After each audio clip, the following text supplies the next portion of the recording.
Bonjour et bienvenue dans notre petite bulle financière. Aujourd'hui, je vous ai préparé une vidéo que j'espère un petit peu marrante et un petit peu différente de d'habitude, même si bon, ça fait pas longtemps qu'on est là et on n'a pas encore beaucoup d'habitude. Et du coup dans laquelle je vais vous proposer 20 défis pour vos finances personnelles. Pour s'amuser un peu, pour chaque défi que vous avez déjà réalisé, je vous invite à compter un point. Et pour tous les défis sur lesquels vous êtes en train de travailler et que vous comptez réaliser dans les 3 mois qui arrivent, vous pouvez compter un demi-point. Et un petit peu par-ci par-là, je rajouterai des points bonus parce que pourquoi pas.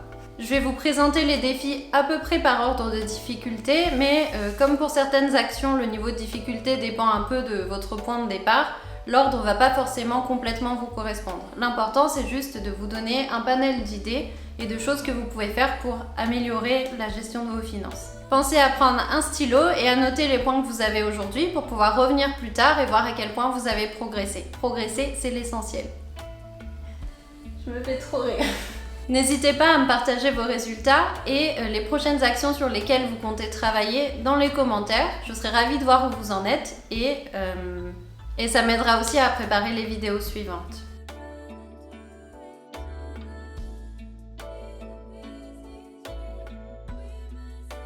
Défi numéro 1, identifiez vos priorités, tout ce dont vous avez besoin pour vivre une vie heureuse et comment vos finances peuvent vous y aider. Ça peut être en vous permettant de voyager, de passer plus de temps avec les gens que vous aimez, de collectionner des montres de luxe, de manger sain et bio au quotidien, d'acheter une jolie maison, finalement tout ce que vous voulez, il n'y a pas de mauvaise réponse. Et vous avez un point en plus si vous êtes capable de donner le montant que ça représente, soit dans votre vie, si vous voulez par exemple acheter un certain nombre de montres de luxe, soit par an pour maintenir le niveau de vie que vous voulez avoir.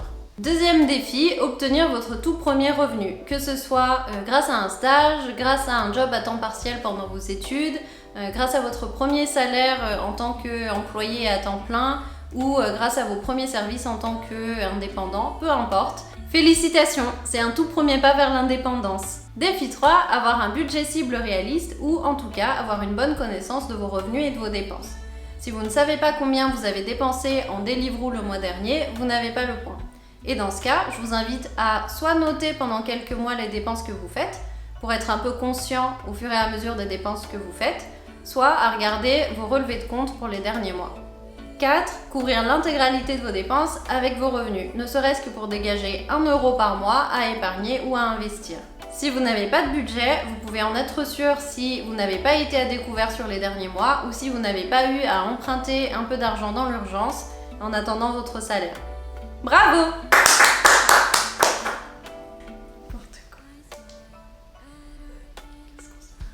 5.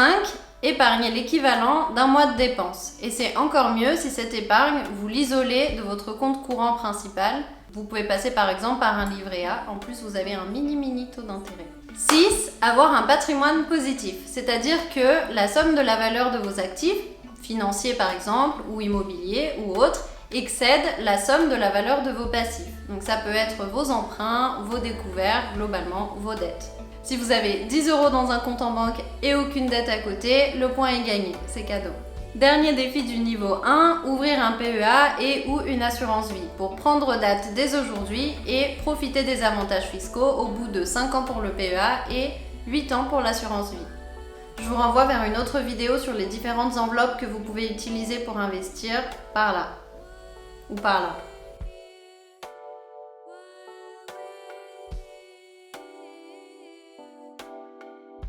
On passe au niveau 2. Le 8e défi, ça va être de vous former sur les différentes classes d'actifs disponibles, leur niveau de risque et de rentabilité potentielle et la fiscalité. Comme c'est potentiellement sans fin, vous pouvez compter le point dès lors que vous avez commencé à vous informer, si vous avez commencé à lire des livres, à vous abonner à des blogs ou à des chaînes sur YouTube, ou si vous avez commencé à échanger avec des gestionnaires de patrimoine. C'est comment 9 en langage des signes? C'est vrai? Je pense ça. 9. Faire votre tout premier investissement. Il peut s'agir de mettre quelques euros dans une première action, juste pour gagner l'expérience de passer un ordre en bourse. Ça peut être acheter un premier ETF à mettre dans votre PEA avec des frais bas et qui sont un petit peu larges, par exemple un ETF Monde. Ça peut être acheter un premier petit studio pour le mettre en location, ou acheter votre résidence principale. Il n'y a pas de parcours standard, l'important c'est de commencer. Le 10e défi, c'est de générer des revenus passifs, ne serait-ce que 50 centimes. Par revenu passif, j'entends pas des revenus que vous générez sans travailler, mais des revenus dont le montant n'est pas proportionnel au nombre de travail que vous pouvez mettre. Pensez par exemple aux dividendes que vous allez percevoir tous les ans quand tout se passe bien et sans avoir à faire d'efforts additionnels. Vous pouvez aussi penser aux royalties si vous faites par exemple de la musique ou de la photographie et aux revenus de publicité sur votre blog ou sur votre chaîne. Le défi 11, ça va être de mettre en place une stratégie d'épargne ou d'investissement. Ça consiste à définir le montant que vous allez épargner ou investir et à quelle fréquence, définir votre répartition cible entre les différents actifs que vous aimeriez avoir et définir des objectifs à atteindre à des dates données. En fonction de votre personnalité, ça peut être plus ou moins formalisé et c'est pas un souci. Ça va aussi sûrement être amené à changer pas mal au cours du temps. C'est pas du tout gravé dans le marbre, au contraire, c'est complètement vivant. Et vous pouvez compter un point en plus si vous avez mis en place des virements programmés pour automatiser un peu votre épargne, ne pas avoir à y penser et éviter de dépendre de vos émotions. 12. Atteindre un patrimoine de 10 000 € ou, de manière un peu plus générale, l'équivalent de 3 à 6 mois de vos dépenses mensuelles. Vous pouvez répartir cette épargne comme vous le souhaitez entre des livrets d'épargne qui vont être très liquides et peut-être votre assurance vie qui est un tout petit peu moins liquide mais qui vous permet de rémunérer un petit peu vos placements dans la durée. 13. Défi bonus point bonus. Identifiez la prochaine action sur laquelle vous allez travailler et vous pouvez compter un point en plus si vous la notez à l'écrit quelque part, notamment dans les commentaires et pourquoi pas, je vous donne un point en plus si vous mettez un j'aime en dessous de la vidéo pour faire plaisir à mademoiselle algorithme. Et pour finir le niveau 2 en beauté, le dernier défi, ça va être d'atteindre un patrimoine équivalent à une année de dépenses annuelles. De dépenses, pas de revenus. Bien joué! Vous savez maintenant que vous ne serez plus jamais prisonnier de votre situation et que si jamais vous avez besoin de changer de vie, vous avez 1 an pour vous remettre sur pied. Vous pouvez respirer.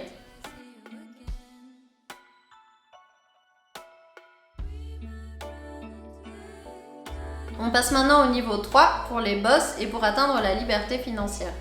La liberté financière. 15.